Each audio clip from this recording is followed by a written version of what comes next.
So it's just funny because the DC like 5G thing, I think people were like, they thought that it was going to go in this direction. And now we have this future state, which is a different name, but it seems that it's going to do basically the same thing that a lot of people were thinking that was going to do. But yeah, here we are. It looks like we're going to be moving towards a direction. As I've talked about, I mean, I kind of knew that this was going to happen. Certainly after the whole DC fandom thing. And we had covered that entire event, the first day at least, on the stream. And I did a few follow-up videos, and I told you guys, like, that whole multiversal thing, all this does is incentivize these hack writers in current era and current day to be completely unoriginal as it comes to creating new superheroes. They are, let's say, creatively bankrupt. It's just what they are. Because what's happening is that they're trying to, make new, but not new characters. What they are trying to do is go off of the established brands that already exist, and they act as if those are the only legitimate superhero characters. A lot of folks have adopted this sort of idea because they love to see tokenization. They love to see it. It's something they brag about. We've covered this plenty of times on this channel. People get off by that. It's kind of weird, but they get off of seeing black versions of historically white characters. They love that sort of stuff.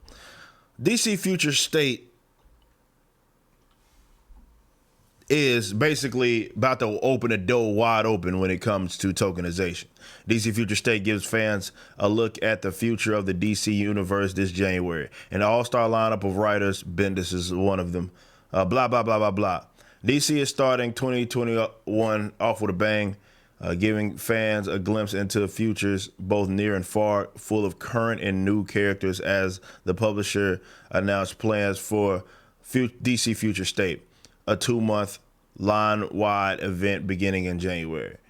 Through February 2021, the full title lineup will feature a combination of monthly and twice-monthly oversized anthologies, as well as a monthly schedule, miniseries, and one-shots. Here we go. DC Future State spotlights the world's greatest superheroes in fresh new roles. That's like antithetical concepts, right? Old hero, fresh new role. No, there's no such thing. It's just called tokenization. Of course, they'll never use that rhetoric. I don't expect them to. With all new characters taking up their iconic mantles. DC Future State features an incredible array of creative talent, combining award-winning writers and artists, those don't mean anything, with new voices from the worlds of TV, movies, and animation.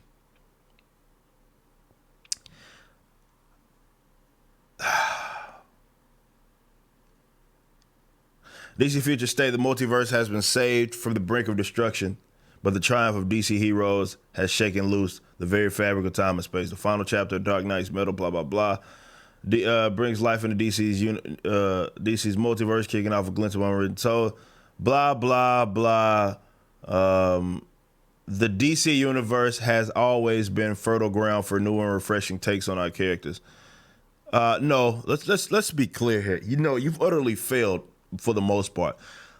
Back in the gap, you're talking decades ago, you had the same character do new things. And that's what good writers do for the most part, where they put the characters that already exist, that you're familiar with, in new settings, and new atmospheres, where the core of the character remains the same, but there's changes either around him or changes to the environment that he's in, which could force him to adjust. That's what the great writers are able to do. The lousy writers do nothing but take a character that is already recognizable name brand. So you could, of course, capture that crowd who's already familiar with the character and then flip it on his head. So it's only the character really in name or look or something like that. That's what generally crap writers to do. And of course, because they have to make a big deal that they're going to be going in this direction, you know that that's actually what's coming. when they say fresh new roles, DC Universe has always been fertile ground for for new and refreshing takes on our characters, and DC Future State definitely contributes to this legacy. When the event begins in January, some savvy readers will not pick up on some of the breadcrumbs that have already been tossed out on our current titles, but they will also find, well, not only, pick up on that, but they will also find new hints and clues of what's coming 2021. Here you go.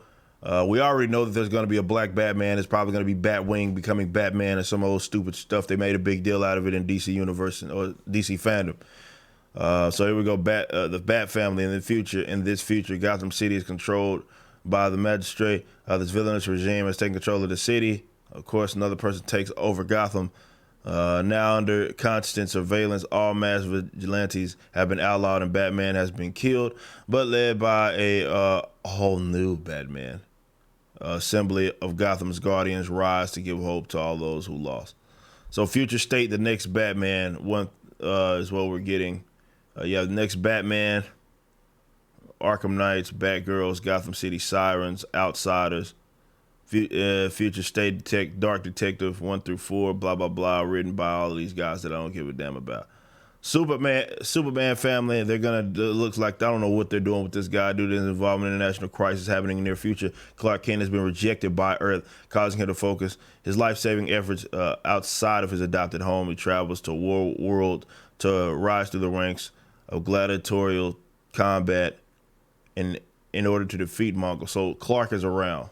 Batman's not, but Clark is around. Back in Metropolis, Clark's son, John, has taken on the mantle of Superman. That's to be expected. Blah, blah. Meanwhile, Amazon Rainforest, Yara Flora is chosen to be the new Wonder Woman. Interesting.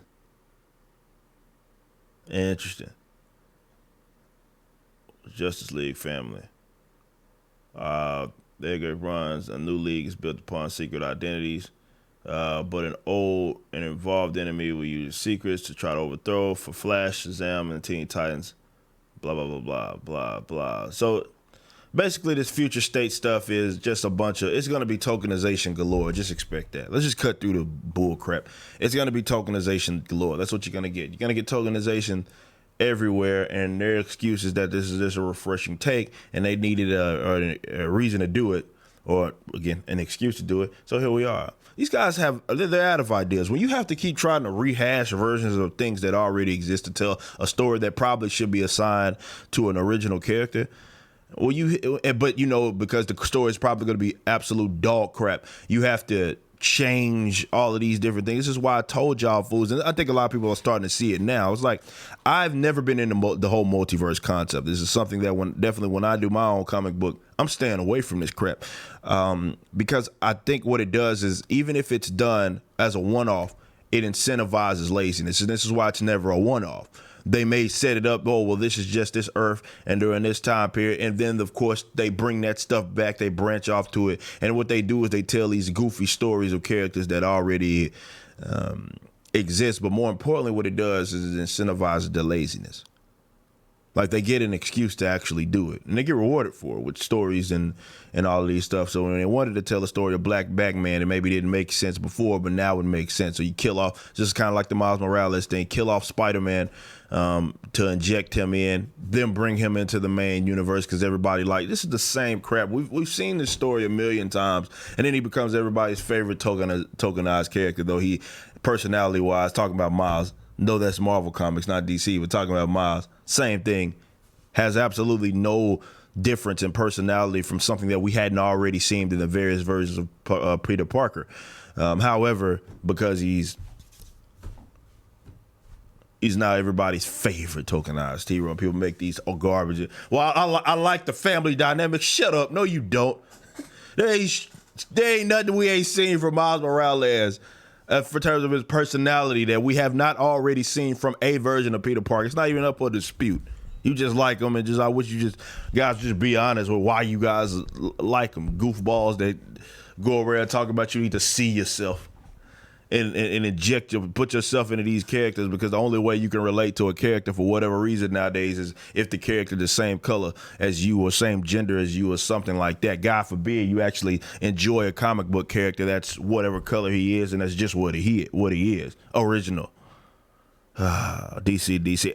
Every time Marvel takes a step in the wrong direction and DC has an opportunity to eclipse them, they lay an egg, and not a golden one.